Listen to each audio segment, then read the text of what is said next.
श्री गुरुचरित्र अध्याय 6.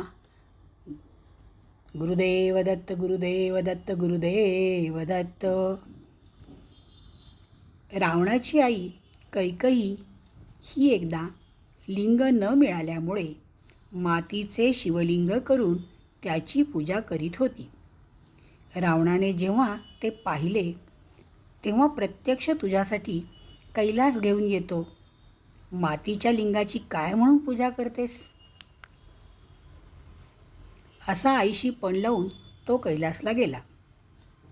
त्याने आपली सर्व शक्ती पणाशी लावून 10 शिरांसह कैलास उचलण्याचा प्रयत्न केला. त्यामुळे कैलास डळमळू लागले. पार्वतीसह सर्व देवगण भयाभीत झाले. शेवटी पार्वतीच्या विनंतीवरून शंकराने डाव्या हाताने रावणास पाताळात चेपले. तेव्हा तो शंकराचा धावा करू लागला.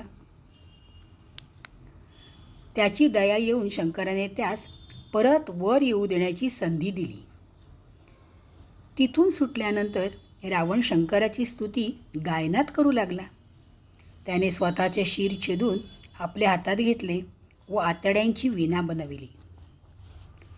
शंकराने प्रसन्न होऊन दिलेले आत्मलिंग रावण लंकेला घेऊन जात असताना विष्णूने सुदर्शन चक्र सूर्याआड धरून सूर्यास्ताचा भास निर्माण केला. नारदाने रावणास वाटेतच गाठून त्याला थोडा विलंब केला व स्नान संध्येची आठवण करून दिली.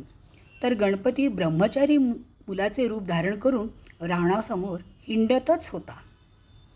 रावणाने शंकराचे आत्मलिंग जेव्हा गणपतीजवळ दिले तेव्हा गणपतीने मोठ्या युक्तीने ते भूमीवर ठेवले. गुरुदेव दत्त गुरुदेव दत्त गुरुदेव दत्त.